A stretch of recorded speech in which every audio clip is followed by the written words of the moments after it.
Greetings, everybody, greetings. I got a new camera. I want to thank my large brother Travis for hooking me up with a new camera. I'm kind of getting used to this thing. I mean, this thing's kind of real cool, you know. So if you're on and if you can hear me, please click the like button. Please hit the share button. If you can hear me, that'll be great. Let me know. This is the new camera I have. So if you're on, just hit me up. Let me know if you can hear me. What's up, Big Coop? I'm glad to see you in the room. I got this new camera, man. I'm kind of excited about it. I mean, you know, it's pretty cool. So you got to let me know what you think about it. Can you hear me though? I need to know if you can hear me. You know, that's my thing. Can you hear me now? Can you?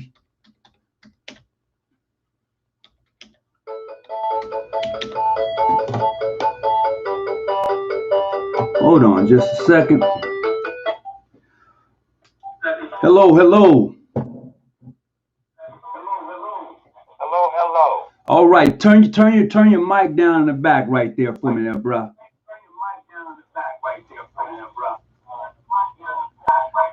Cause I'm getting a lot of echo.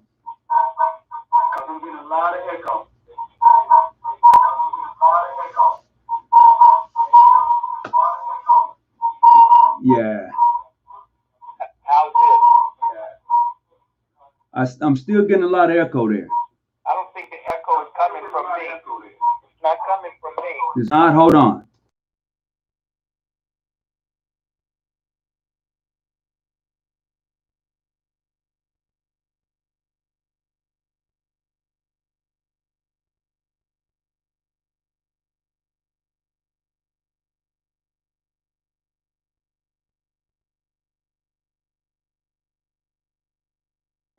What about now? Now I can hear you, yes. Okay, I don't know if that's from me or you, but I am getting that kickback. So tonight I got Brother Hill, past Grandmaster William T. Hill from Baltimore online tonight, and we're going to be talking about the mission of a visitor. So Brother Hill, why don't you go ahead and introduce yourself? Okay, yes, William Hill, past Grandmaster, most worshipful. It's a lot of feedback. I know, hold on. What about now? I don't hear feedback now. Okay, go ahead. Like I say, past Grandmaster. Hey, do me a favor. Are you watching this live also? Yeah. Turn your volume down.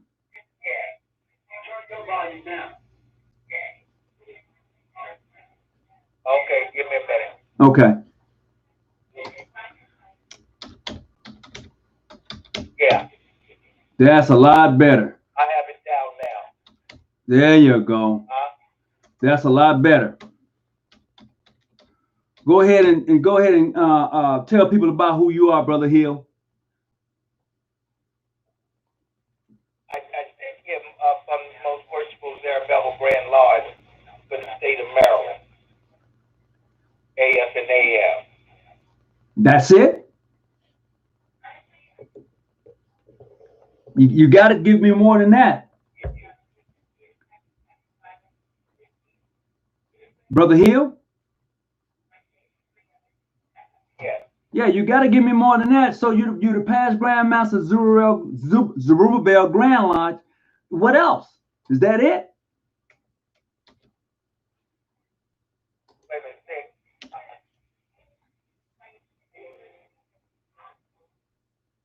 Hello?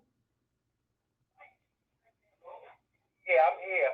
Okay, so what's going on, Brother Hill, is I think you're trying to watch me and answer the same question at the same time on your computer, if I'm not mistaken. Okay, let me cut the computer off. Yeah, let me take you off there. Yeah. Okay, let me I'm not going to watch you then. I'm going to take you off. We all right? That's perfectly fine. That's perfectly fine. Okay. What's up, everybody that's tuning in? I want to say greetings to everyone that's coming on tonight. We're about to get this show in. Once again, I have brother past Grandmaster William T. Hills on tonight, and we're going to be talking about the mission of a visitor, what it is and how it is, how this is supposed to go down. Because we often say that it is every right of a master mason to visit jurisdictions and lodges. We say that is written down in various constitutions of various grand lodges, the whole thing. But tonight we're going to break that down. We're going to have that conversation. Also, this goes for the sisters of the Order of the Eastern Star too, because even in their ritual, they have a thing that they talk about, Brother Hill. They're talking about the admission of a sister of the order. What is it like to have someone to come visit that you don't know, or someone to come visit that you have to vouch for? What is that like? So tonight's topic is going to be about the admission of a visitor. So, Brother Hill, once again, if you want to introduce yourself, you're certainly welcome to do so. Go for it. Yeah, like I said, William T. Hill, Baltimore, Maryland, past Grandmaster, most worshipful Double Grand Lodge, and Double Grand Chapter, Order of the Eastern Star, also, in Baltimore, Maryland. All right. Do you have your TV on in the background too? My wife, let me tell her to cut it. Man, you got a lot going on right there. Yeah, the TV's off. Okay, great, because you definitely had a lot going on. That's for real. Because I'm in the room. We're on what they call this lockdown, COVID-19 lockdown. Yeah, we are that. So definitely go ahead, talk to me. So what is your... Like I say, normally, but everyone has their own way of admitting I call them a stranger until I get to actually know them, but I really have to question them once they come in. The water says so-and-so is at the door, outside. But it should be the duty of the water or the sentinel, well, I should say the sentinel, to do the verification, for better lack of word. If that sister or brother passes the test, for another lack of word, pass the test, right, before coming into the meeting, that individual should not come inside without being qualified on the outside. That's my take, on that. Right. Okay. Well, break that down a little bit more. You said when the water for the Order of the Eastern Star, they have a water. For the brothers of the Freemasons, we have a Tyler at the door. I didn't mean water. I'm sorry. I meant to say the sentinel. Oh, the signal. Okay. Water. Okay. So we have a signal that there is someone on the outside and waiting who wants to be admitted into, the meeting.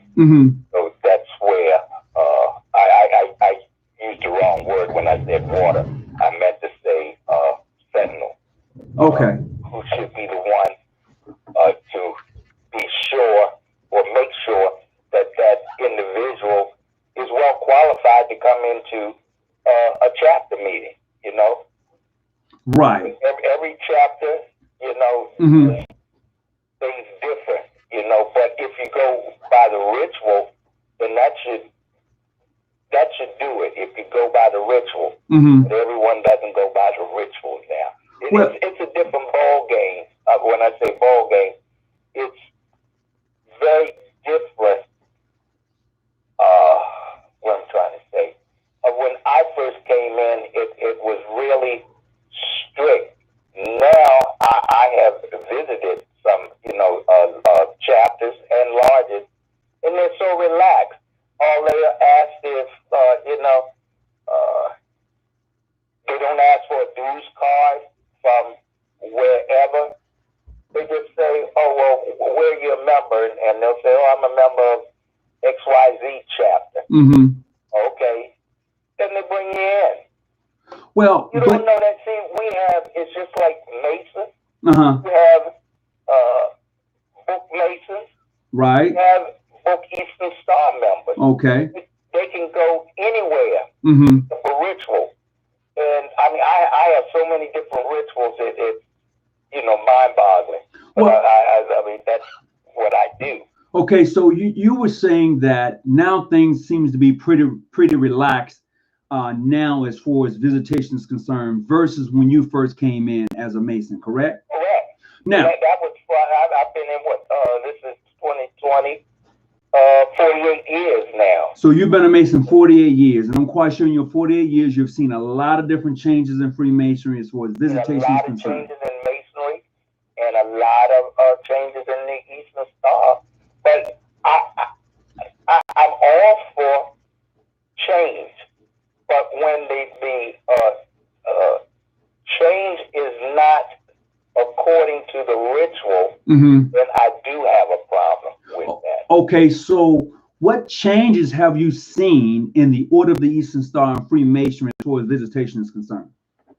I've seen sisters come in and where normally, they have the white, the white shoes, their uniform and white shoes. I've seen them come in all type of shoes, and it's not part of the regalia. I'll put it that way. Okay, so what do you do in that case, being a past patron or a sitting patron? What do you do in that case when you see sisters not coming to the chapter meeting, not dressed accordingly? They can't come in. Okay. I mean, it's just that simple. So you're saying that a sister who comes to the chapter... You know what the regalia is. There is no excuse. You'll say is, if you were coming to a meeting, leaving work, and you didn't have opportunity to change. In my jurisdiction, if you know there's a meeting, and you have your street clothes, you're leaving your job, your street clothes, and then we have, the ladies' room. Right. Go into the ladies' room, and you change into your uniform, and then you come on up to the meeting. Okay. You should. I mean, like I say, every chapter and every lodge is different. How they run their chapters. And right. It's not like really uniform, but recognition. It should be universal. I should know that you are a sister. Well, how will one know that the person who's knocking at the door is a member of the Eastern Star, for one thing? And in other words, when you get a visitor, we're going to come to the brothers next, but when you get a visitor who's a member of the Order of the Eastern Star, and they're looking to gain admission, and they just know that your chapter is having a meeting tonight because Sister Johnson told them that, but she didn't come tonight. So nobody knows who this sister is, but she's there. So how do you admit this sister? What's that process? What's that process like? Well, I can only go by my state. Well, okay, go by your state. What's that process like? Your dues card. And most of the she doesn't have a dues card. She doesn't have one. I can't help you. So for sister. I mean, when I'm saying that, that's what I'm saying to the visitor. I cannot admit unless you want me to call your grandmaster. I mean, not your grand. If you're a sister, you want me to call your grand matron. Do you want me to call your grand patron? Right. We'll go from there. Okay. Now, I just can't take your word that you are a member of the Eastern Star. I can't take your word that you are a member of the craft. You've got to show me. Okay. So let's say, for instance, they don't have a dues card. I know the password. Okay. So I get the password from any ritual. Duncan's, Lester's Look to the East, the Monitor, anywhere. I can pick a book up and become a what I call a book Mason or a book Eastern member of the Eastern Star. Okay. Let's say, for instance, she don't have a dues card. Right. You called her worthy matron, no answer. But she can Q&A. You Q&A'd her, she passed it. Then she tells you she can walk to Lambert. Then what?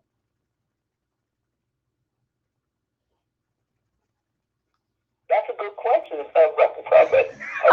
I'm just saying because and I love it, you know. I mean, how would you? I mean, but how would you deal with that situation? Because the reason I say that is because in this organization we call the Freemasons and the Order of the Eastern Star, we talk about how great, how grand it is, how lovely it is. But yet, you and I both know that it's jacked up in some cases. That's another story for another day.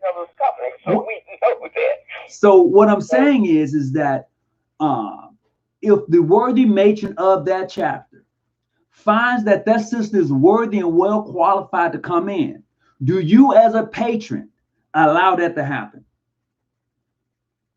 Under certain circumstances, yes. Okay, you say that Sister, we're just going to say Sister Smith. She tells Sister Jackson, oh, my chapter's meeting, why don't you come and, visit us? Mm-hmm. Okay, so Sister Smith doesn't show up. Mm-hmm. So I'll just call Sister Smith. Can't get in touch with Sister Smith. And say, Sister Smith, got a sister here. Do you vouch for her? Or if she's coming from another, of course, normally a visitor is coming from another jurisdiction. Right. If they already, like someone is in chapter 8 of chapter, and they want to study in Martha chapter, that's different because we're all in the same the same organization under the same jurisdiction, I should say. So that's no problem. But if it's someone coming from another jurisdiction, then they have to be questioned. I mean, that's my spin on it. They have to be questioned. So you question them and they pass your Q&A, then what? And if they pass it, if it's sentinel, it's not my job to question them. It's the job of the sentinel. That's what he's out there to guard. Just as the Tyler safeguards the lodge, sentinel is out there to safeguard the chapter. So that's why he has those cross swords. So he is the one that should be out there, not myself. Okay. Do you agree or not? Well, I'm gonna come to my point of view in just a few minutes, and I'm going back and forth and asking you because, as you said earlier, it depends on the jurisdiction. Correct. Because, like I said again, in the Masonic picture, in the Masonic picture across most jurisdictions, I'm gonna say across the Masonic world. It is said that the Masons and the Eastern Stars, especially here in the United States, you have a right to visit any Masonic lodge you choose to. We know that's a lie. Okay, but we know that's a lie. All right? Let's just be honest. That's a lie. So I don't know why brothers and sisters tell each other that you can visit any lodge you want to. That's not true. You can't go and visit any lodge you want to. Not true. We'll talk about that at another time. Or even a matron can say, I don't want them in. For whatever reason, and to me, they don't really have to give a reason. But I think that they should. But going back to that, I'm saying now, what if the matron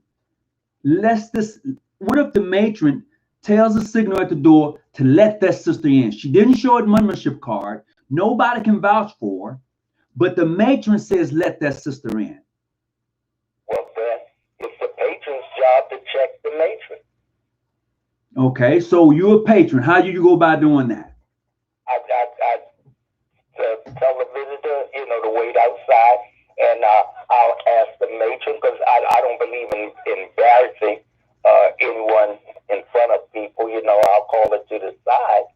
Are you sure? If that's her call, then that's her call. Okay. She must be vouched for. Okay. No? But like I was saying, she has no membership card. Nobody can vouch for her. She knocks at your door and tell you that Sister Johnson, who is a member of your chapter, says she can come, but Sister Johnson isn't there. To do something, I mean, I know you probably don't agree on that part of it, but I mean, we all, each one teach one, so I can learn something, myself. But if no one vouches for them, I can't let them in. Well, Brother Yancey said, You can visit where you please. Getting in is another story, and a matron can't let anyone in, not vouch for, nor either enter, nor enter. I thought I didn't see that, but that's what I'm saying also. Maybe not in the same word as my good friend, Brother Yancey. Well, the thing is, we're a team anyway. Team. He said we're a team. The thing is, the worthy matron, hold on. The worthy matron, that's her chapter. It's her chapter. It is not the patron's chapter. That is not the duty of a job. Without the patron. You probably can't meet without the patron, but it's the matron's chapter. Correct. It's the matron's chapter. Okay. So the matron says, look, nobody's here to vouch for the sister. She doesn't have a membership card. And Sister Johnson, you can't get in touch with Sister Johnson. Now, the matron says, let the sister enter. The patron says, no. Who runs the chapter? Now we're going back to the point, who runs the chapter? I'm telling you, and I believe. Diction is different. In my state, in 1, 2, 3 large and 3 grand, 3 grand chapters, the various jurisdictions, it's the patron who runs I don't like to use the word run. Okay, well, who's in control? I'm using the word govern. Governs the chapter. Okay. In another jurisdiction, I'm Grand Lodge, I'll use that, also here in Maryland, it's the Grand Matron who governs the chapter. It depends on the bylaws. In my jurisdiction, it's the patron who governs the chapter, the grand chapter and the subordinate chapters. In my chapter, what's this, 2020? We're 93 years. We've been operating for 93 years now. Okay. But that's what our bylaws say. Okay. And under our Supreme Grand Chapter, it's the same thing. When we have our sessions, it's the Grand, our Imperial, our Supreme Grand Patron. Mm-hmm. He is in charge. Okay, so. Then he turns it over to the Grand, the Supreme Grand Matron.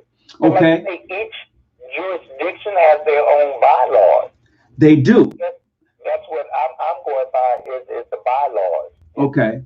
So check this out then.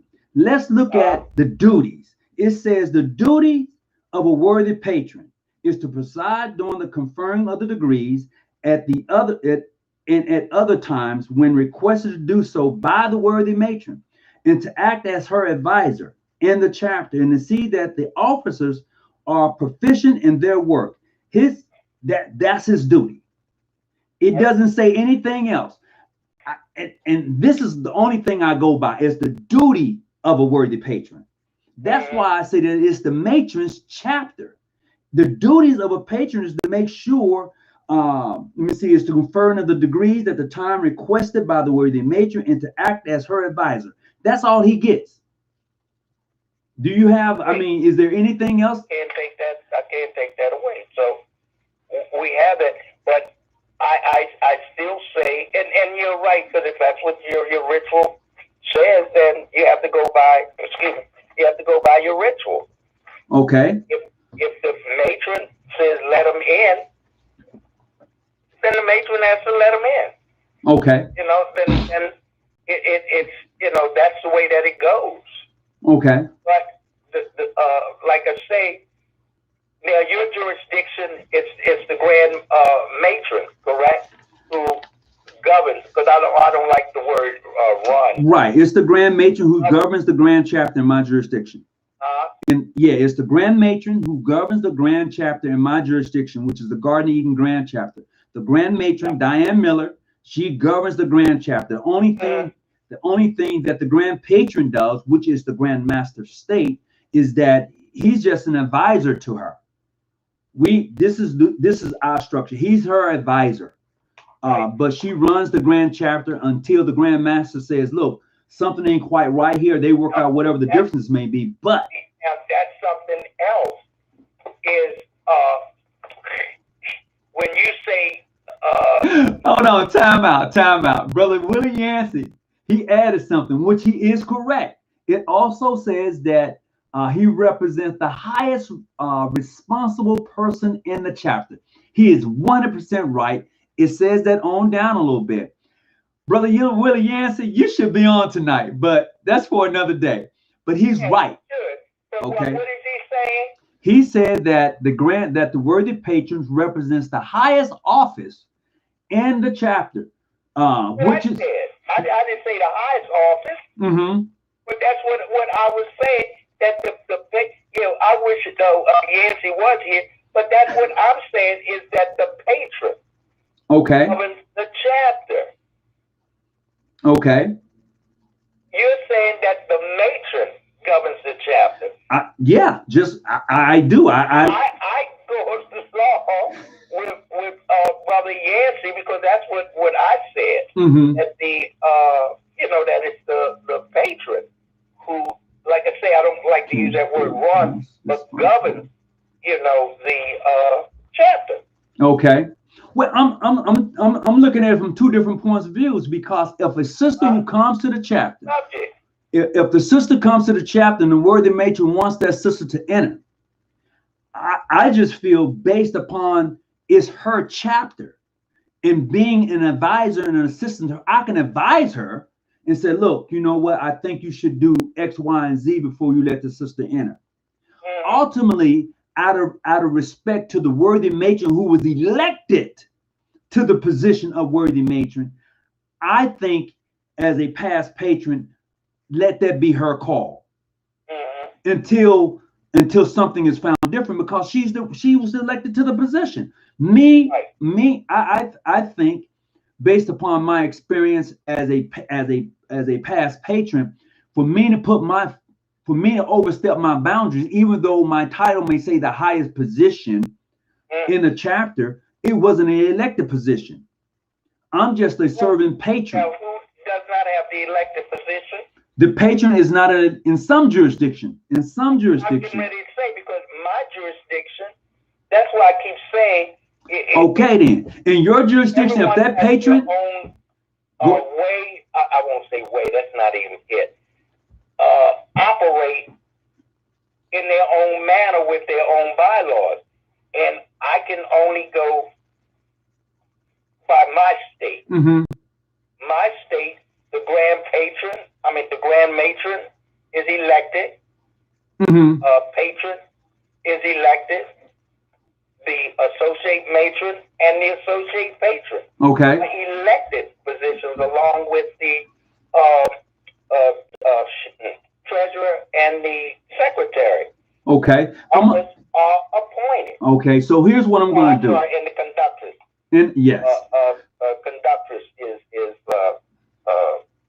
elected. So for those of you who are watching live, be it on YouTube and also on the Scottish Rite channel, on the Facebook channel, please hit the like button. I certainly would appreciate it. Hit them up, smash them up, share the video if you can. We're talking about tonight the admission of a visitor. Tonight I have on the one and only William T. Hill out of Baltimore, Zerubbabel Grand Lodge. If I'm not mistaken, correct me if I'm wrong, but I believe I'm correct. And I'm going to tell you a story real quick before we go any farther. I had the opportunity to come to Baltimore a few years back. And when I got there, Brother Hill, I gave him a call. I said, Brother Hill, I'm in your town. He said, where you at?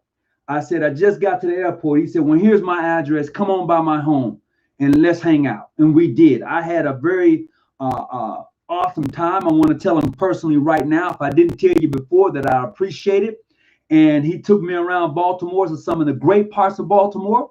And he took me to some of the craziest parts of Baltimore. And I would tell you this. I had a chance to fellowship with some of his Masonic brothers. We went to a spot in Baltimore. This is the God and His truth. We went to a spot in Baltimore. I pull up, I park my car, I get out, I walk across the street. We walk into a store. All right. And then the store had a little club to it. You can't tell. Hill goes up and gives this secret knock. This is a true story. Hill goes up to the door. He gives this secret knock. The door open. We walk in, and it's like, it's a little packed, you know. So we go to the bar. We sit down. He'll introduce me. This is past Grandmaster Tony Hawkins out of California, John. The whole thing. The brothers say, hey, it's a pleasure to meet you. We go through the whole greetings things, right? The brothers are there signing my passport. We're greeting. We're having a great time. The brother looked at me. He said, I'm glad to have you here, Brother Hawkins. And I see you're new to Baltimore. I said, well, how you figure that? He's like, well, for one thing, the car you driving and where you parked at lets me know that you ain't from around these parts. I looked, and they had the whole store had cameras. They could see you from one end of the corner to the next end of the corner. They could see across the street. They could see up the street, down the street. I was like, Jesus. He's like, yeah, we saw you park up the street. We saw you and Brother Hill get out the car. I was like, Jesus, y'all got some serious security around this joint. Yeah. And I would never take anyone, to be in harm's way. and I really appreciated your fellowship. Oh man, I had a wonderful time, and even gave you my heavy D. Yeah, you did. We was jamming Heavy D in the car. I was like, I like that. You said, here you go, bro. You sure did. I still got that CD too. Yeah. But I see someone saying sound like a spot in East Baltimore. No, it's West Baltimore. Oh, okay. I was in West Baltimore. All right. West Baltimore, though. Yeah. That's like you say, getting back on subject. As I was saying, each state is, different. Mm-hmm. That's why I say that. But if you go by the ritual, mm-hmm. That's what the ritual says. It's the matron. Mm-hmm. But I'll give you an example of a very, very good brother who was with the great John G. Jones, which was that William E. Grant set up some bylaws that are still in existence from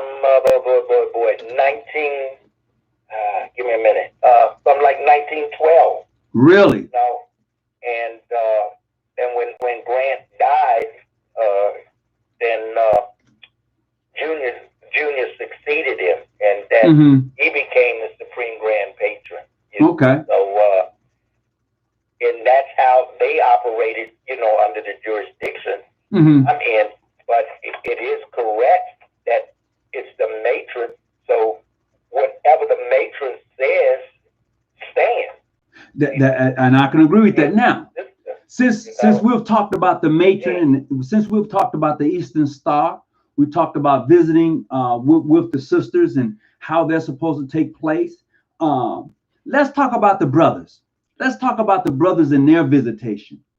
Right. Because it, like you said, let's have some clarity. It varies from jurisdiction to jurisdiction.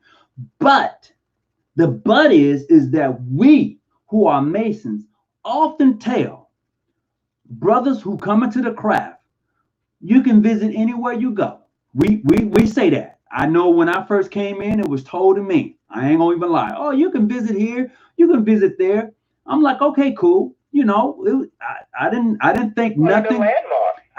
Absolutely, we're gonna get to that. I didn't think nothing of PHO, PHA, International, Modern Free.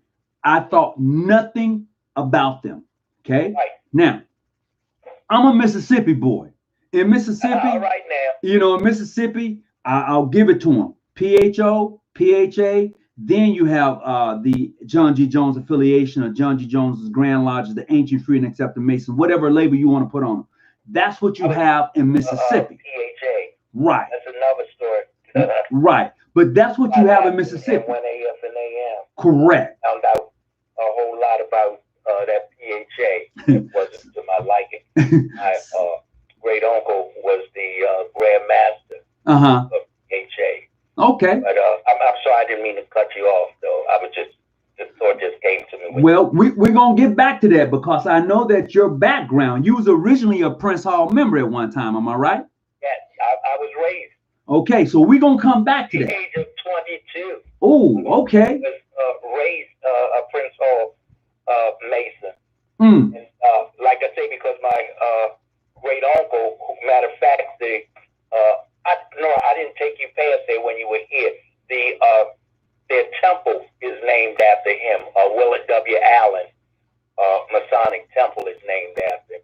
But yeah, I was raised PHA, PHA, and had my primer. Still have it because we were given a primer. Excuse me.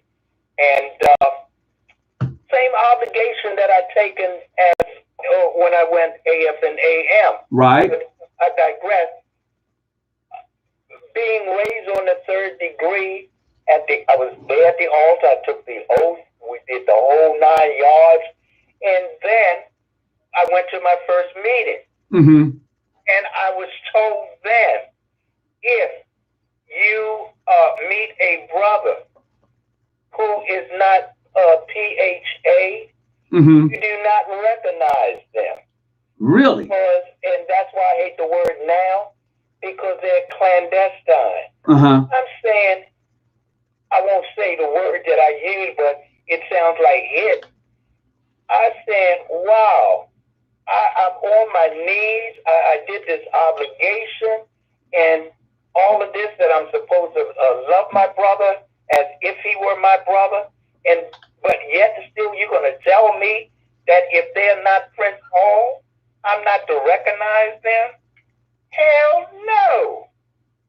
I stayed, I think, 2 years, and I had to leave. And then here in Baltimore, it was, in order to be a Grand Master of Prince Hall, you had to be a certain complexion. Really? Oh, yes. In Baltimore, that's why my great uncle, he was Grand Master for 43 years before he died. Wait a minute. You had an uncle who was Grand Master PHA for 43 years. Yes, because he was light-skinned. Oh, that's, bro, you causing a problem. Very light. And you know my complexion. Yeah. If during that time, I could never be Grand Master. I mean, they have brown and beige brothers now, who became Grand Masters here in Baltimore of Prince Hall. They had to be light skinned. Wow. I was here in Baltimore, and the crap made no sense. And like someone saying, this little Prince Hall primer thing. Oh yeah. Nigga's joke. It was like a catechism. I mean, it was a joke. Wow. Okay. The thing is, I got, and I would ask my uncle, Will, I said, why? This was later in life. Why do they have, just here in Baltimore, light-skinned Grand Master? He said, well, that's the way that it is. Wow. And wow, that was ridiculous. I mean, even though he had a hell of a position in politics in Baltimore and all of that, but if you were not light, what's that, light, bright, and damn near white? Right. You could not serve as a Grand Master. That is interesting. But that was how it went. This was not in the South, like Mississippi, or this was here. But still, Baltimore is at that time still had the Jim Crow and the racism, because I was one of the freedom fighters. Okay, and, so you've been around for a moment as a Mason. So I said you've been around as a Mason for a moment. So you've seen some things. In Mason, I was telling you before, when a brother died in the jurisdiction, excuse me, my jurisdiction. I can't speak for, I'm just saying my jurisdiction. If that brother died, okay, we have our own Masonic temple, which was a synagogue. So we have our own building. So right. If the brother's body laid in state, which was in that building, then, excuse me, every brother from a lodge would take turns, excuse me, to stay in that building. You didn't have to stay upstairs with the body, but you had to be in that building. Right. We socialized, our little taste and all of that. But the point is, we were there in the building because our grandmaster taught us. You never leave a brother, even in death. And we'd be there all night. Of course, not everyone would stay there all night. I could go and stay for 3 hours. Someone else would come in. They'd stay for 3 hours. But as long as they were there in the building, till that body was taken out and buried. I'm going to tell you something else that we did also. I don't see it done now. Maybe it does. When the body went to the cemetery, we had to go, all the brothers lined up, and each brother would take a shovel of dirt, ashes to ashes, dust to dust, with the dirt on them. We were the ones who made sure that brother was carried, was covered, not the grave, what they call them, the grave diggers, or I guess that's what they call them, the grave diggers.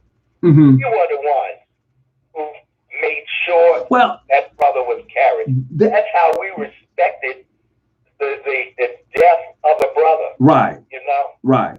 But check this out. So we know that, like you said, things have changed now.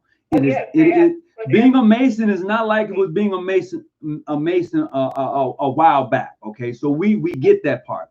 Now, in visiting various jurisdictions, I know I've had that opportunity, and I'm quite sure you have. So what is that experience like for you in your 50 years of being a Mason? What has that experience been like for you? Because a lot of brothers would say, wait a minute. A lot of brothers would say someone like yourself or me are not able to travel and visit various jurisdictions who are not in alignment with our General Grand Masonic Congresses or whatever whatever that facility may be. Right. So what has your experiences been like? Like I say, it's been exhilarating. And the good thing about it, and you've been in my company. I have. Of Yancey, I have visited various jurisdictions that are not even a part of my Congress. Okay. I'll give you a fine example. Most brothers know Dre Jones, in Texas. Right. Very, very good brother. I call him my Masonic nephew. Right. And helped him, set up HB Turner and all of that. They're not even in my Congress. But see, I believe in meeting a brother on the square, and because we are equal and we've taken the same obligation. So hold on, time out. Some brothers may say that my obligation is different than yours. Correct. So let's. I don't believe that. Okay, well, we could pause for the cause. You said because we take the same obligation. You might want to break that down a little bit for some people, because some people would clearly say, my obligation is not like yours. So therefore, if I can't recognize you, so therefore we can't have Masonic conversation or anything like that. You know that, and I know that. We've heard it. So if you want to elaborate on that, go right ahead. Let's hear it. When I said we're taking the same obligation, if we were on our knees before the altar and we raised our right hand and said that we would do this, we would suffer. I'm talking about the obligations of the first degree, second degree, or the third degree. I don't think that those obligations have changed. I mean, you may think so, but I don't think you do, because you have various rituals. And all the rituals that I have read, they have the same obligation. So that's why I said, except Prince Hall, they have a different obligation altogether, but that's another story. No, hold on. Hold on just a second. I have, and I've showed it several times here, I have several, more than two, Prince Hall rituals. They match the Duncan's obligation. Right. They match that. So when you say that it's different, no, what, one word, two words? It's identical to the one that's in Lester's, which matches the one in Duncan's, which matches the one that I have, which I've read in the Masonic Prince Hall rituals that I have. So when you say that they are alike, I'm going to agree with you. There may be a period or a comma or a word here. Yeah, I mean, and this is off subject, but I'd like to hear the answer of this one. Of course, the wording may be different. Who is Duncan? Well, you know, not being smart. Who is Duncan? Who was Duncan? Because he's dead now. Duncan? But I know what you're saying. Yeah, you understand what I'm saying? Yeah. And, I mean, you know, that's something that's always boggled my mind. Mm-hmm. But I just threw that out there. But we were talking about the obligation. It just may be worded different. But like I'm saying, when I visit and the largest, and I don't visit a large unless I'm invited. That's one thing. Right. I do not. I don't visit a large if I'm invited, and I've been traveling for a long, long time. Right. So I'm gonna take a minute for a pause. I got some brothers that are watching on the Scottish Rite, York Rite educational channel on Facebook, and I have people that are watching on Instagram. That's Tony Hawkins 2018 Instagram. If you want to follow me on Instagram. Also, I want to thank those who are watching live right now on John G. Jones Research Lodge 147. Tonight's topic is the admission of a visitor. So we're talking about what is it like for a Mason or Eastern Star to visit various chapters and lodges. One brother put it in here. He was talking about co-ed Freemasonry. That we're going to come back to. But right now, we're actually talking about brothers of the craft who go and visit various jurisdictions. Now, as we've said before earlier, it depends on your jurisdiction. I know that I've had the opportunity to sit with brother William T. Hill while we both was visiting Drake's Grand Session. We've had the opportunity to fellowship when I came to Atlanta that time, and I was sitting in his it wasn't a General Grand Masonic Congress, but it was the Confederation of Grand Lodges, right? Federation of Masons for the world. Yeah, the Federation of Masons for the world. Man, let me tell you, that was a beautiful sight to see. I am not gonna lie to you. That was a beautiful sight to see. Brothers from all over the United States under that umbrella to come and fellowship. Too, you know. Uh-huh. And different. Well, you know, I'm the executive secretary. Right. Right. With the Federation, they are various jurisdictions also. They are not, all of them are not in the same congresses. Correct. In various, congresses. But we come together, one, because we're brothers. Right. But that's what makes it so beautiful. That's what makes it so beautiful. That's what makes it so beautiful. But they travel from England, they're there, the Bahamas, and, they're there. Right. Now, I enjoy traveling. Oh, you should. But I'm going to get back to a couple of things. First, I'm reading what a brother Debo Teller, L, said. Duncan was trying to expose Masonry. He's absolutely correct. That Duncan Masonic ritual was first written to expose Freemasonry. And what happened in the recourse of that, Duncan himself got exposed, came up missing. That's another story for another day. So all right. He actually did come up missing, though. Duncan himself came up missing after he wrote that particular ritual. Right. It is what it is. Okay. So greetings, everybody who's coming on. Robert Taylor, I'm glad to get the answer from that, because I guess maybe I just never really did a lot of research on it. Mm-hmm. It was always mind-boggling of his rituals. Well, the reason why I said that because everything was just spelled out. Right. With the signs, the whole 9 yards. Mm-hmm. That's why I was saying earlier about about book masons. Right. Where they could and learn. I had a great brother in my jurisdiction. He was known. He was part of the Moorish science and all of that. Right. And I don't know if anyone ever heard of Clifford Hazel, and he was a book mason.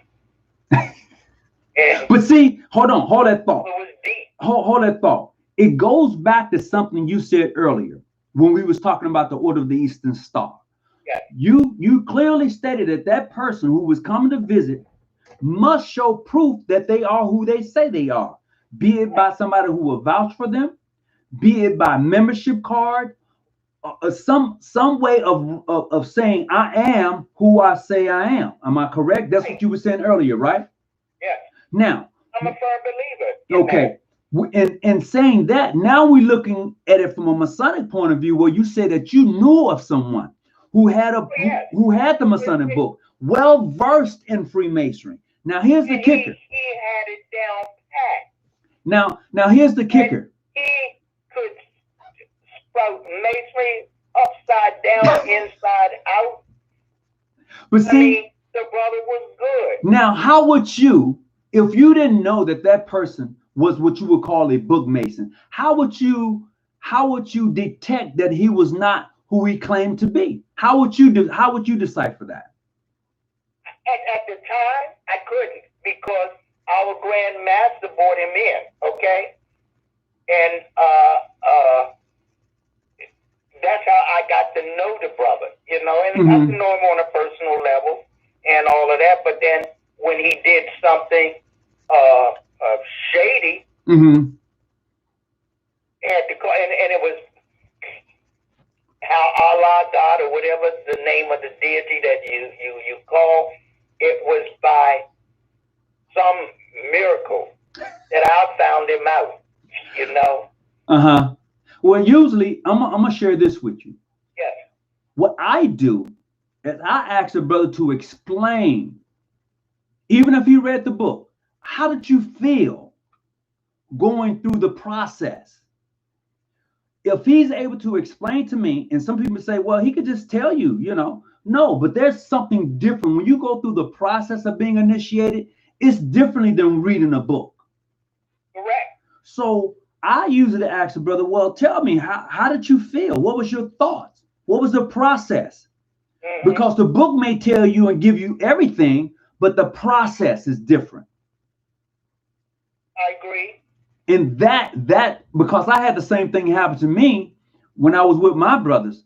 A gentleman hit me up, and they was like, wow, Hawkins, do you know him? I was like, no. They said, you need to go back and talk to him, because he flashed you. He threw the sign, the due guard, he threw the cut. I'm like, well, damn. I went back and I asked the brother, I said, well, how did you feel during your initiation process? Well, he couldn't express it to me. Right. So I said, well, are you a Mason? Where's your membership card? And then I asked him, your lodge and your Grand Lodge name. Right. Didn't have one. I said, well, I can't have a conversation with you. Yeah. See, now I'm a firm believer in that. I need to know all of that before I start going into a whole lot of, a whole conversation. Right. Basically, if I don't really know who you are. Correct. Correct. You really, what's the old word? I mean, the word to young people, you really have to come correct. You just can't tell me anything and think that I'm going to believe it. Right. That's just not the way that it goes.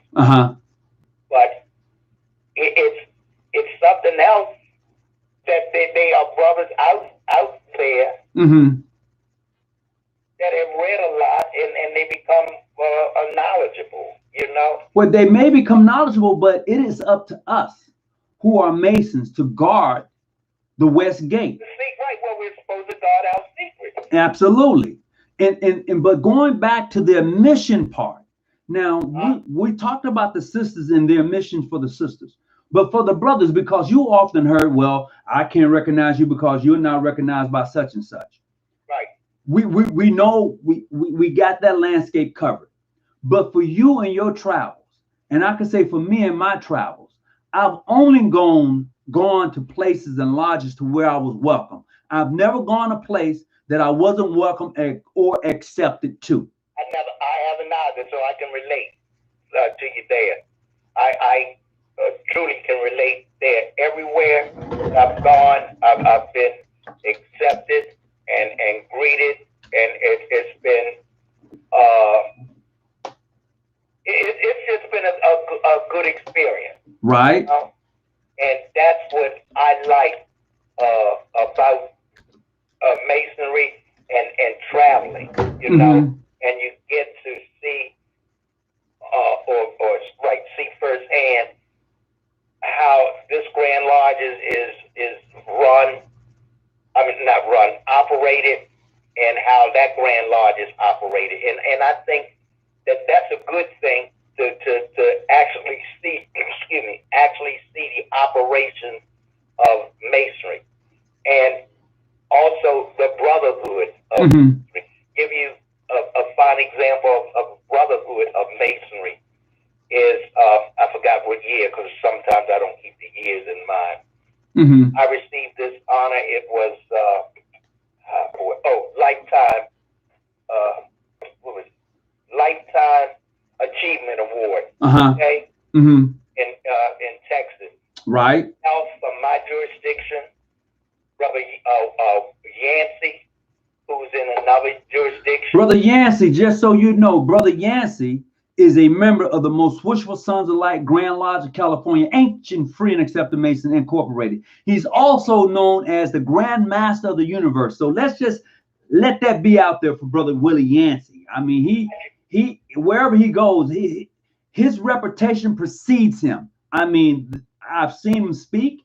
I've seen him do Masonic burials, and hey, it's a wrap. And that's what I'm getting at. He from California, myself, the president general from Congress, we all, Ollie Spencer, all received an award. Okay, right, at the same time, but and they had people there, brothers and sisters there from different jurisdictions, but we all came together on one, and I love that word. We came together on one accord. You know, and that's what it's all about. Is coming together. Coming together on one accord, and it's beautiful. Well, but that's the uniqueness about Freemasonry and the mission of a brother. Because I tell you this, I've had different brothers that come to my lodge to visit, and there's a few things that we do, and I can say it publicly. I don't have to demonstrate it, but I can say it publicly. You're gonna meet the Tyler at the door, okay? And he's gonna ask you a few things. You know, the Tyler has his prerogative in our jurisdiction to say, okay, you're gonna have to do the Tyler sword, the master's. You're gonna have to do some of those things that I'm talking about, like the master's carpet, you know, the Tyler sword, the Tyler's obligation. Those are just a few things that we do here. Different jurisdictions have different things that the Tyler do, but you're not gonna get past the Tyler into the lodge unless somebody says, "Oh, I can vouch for that brother." I like that, and I respect it. Absolutely, the same thing. And that's the uniqueness. That's the beauty of it. I know different people would say, "Well, you can't go here, you can't do that," but that Tyler is the protective person for that lodge, just like the signal is for the chapter. So we have those protocols in place, so those who are not of that lodge, of that jurisdiction, there's some Q&A you have to go through. Right.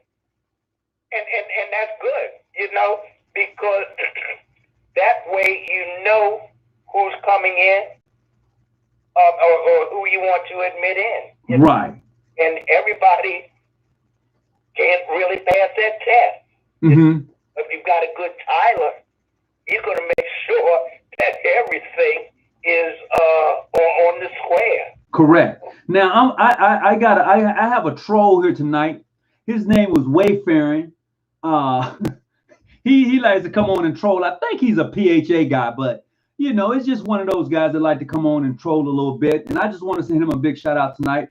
Thank you for tuning in. I appreciate it. As a matter of fact, why don't you hit the like button or the thumbs down button and let me know how much you appreciate me having this show tonight, Wayfaring Man. Just come on and hit that button for me. If you don't want to hit it, thank you for watching. And hopefully, Wayfaring, that you would learn something tonight because you're here to learn, because I know you don't know everything. So I just want to send the Wayfaring Man a big shout out. No disrespect to his organization being PHA, but to him, he's a troll. And I just want to welcome aboard. Go right ahead. That's something else I can't understand. Is if it's mainly not all PHAs, because I've had some very, very good friends who are PHA, and we very, very good. But the thing is, those who, like this guy, what is it, Wayfaring, yeah, Clanny Land TV. Why in the hell do you insult people? Let it go.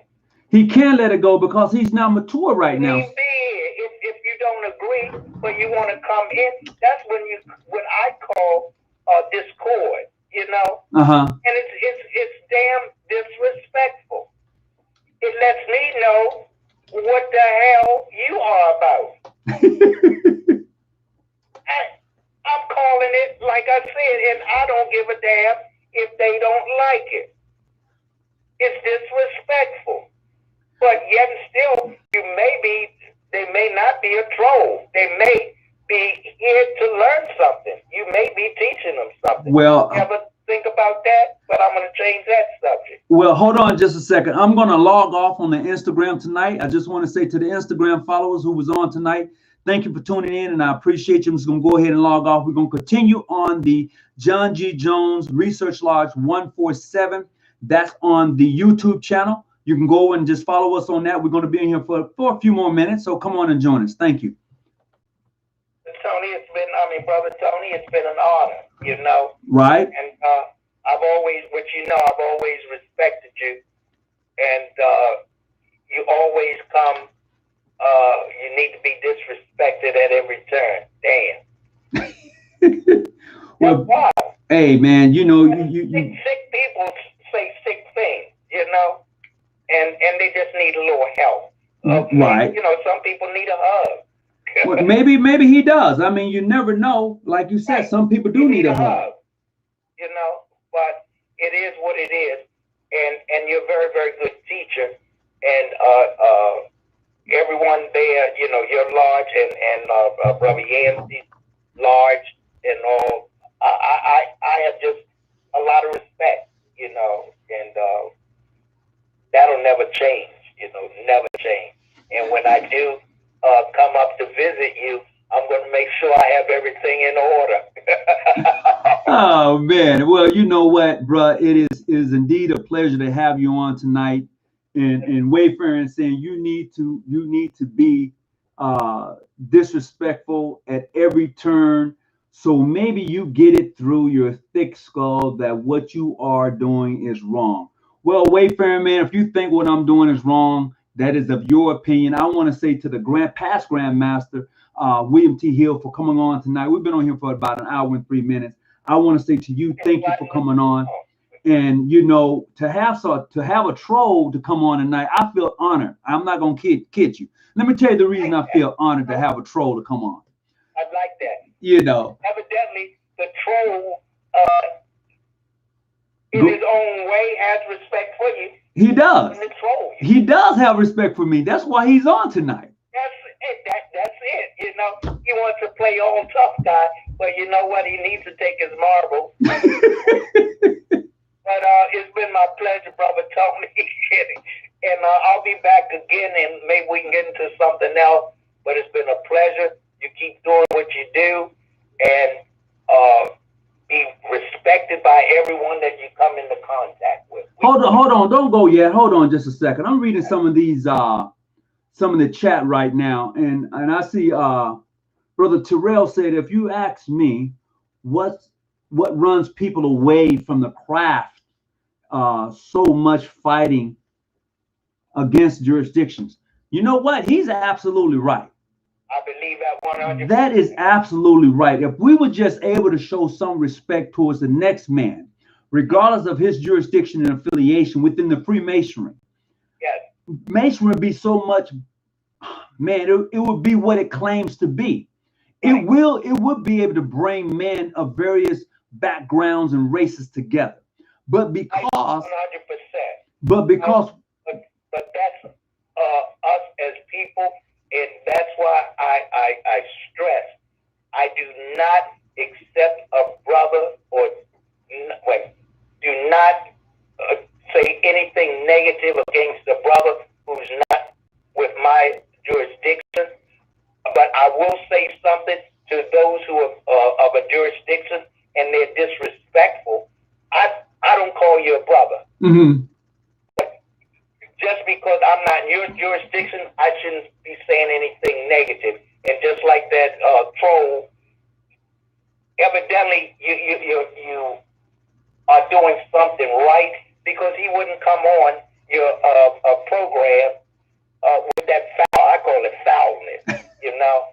And like I say, he's probably the type of brother who needs a hug, you know. Well, and, he can get a hug. He can get a hug right here. Yeah, I got you, you know. But my good brother Tony, I just love you as a brother. You're not in my jurisdiction, but I still love you, and I'm saying that as a joke, you know. I got you, but that's the thing in regards to being a Freemason.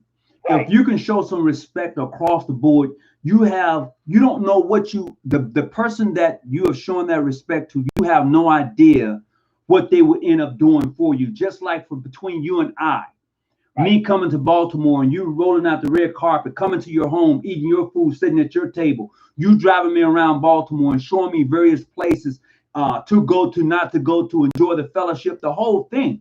I have to do that. But that's what Masonry is all about. That's what and I've had many brothers who come by, and the thing is, I have a meal for them.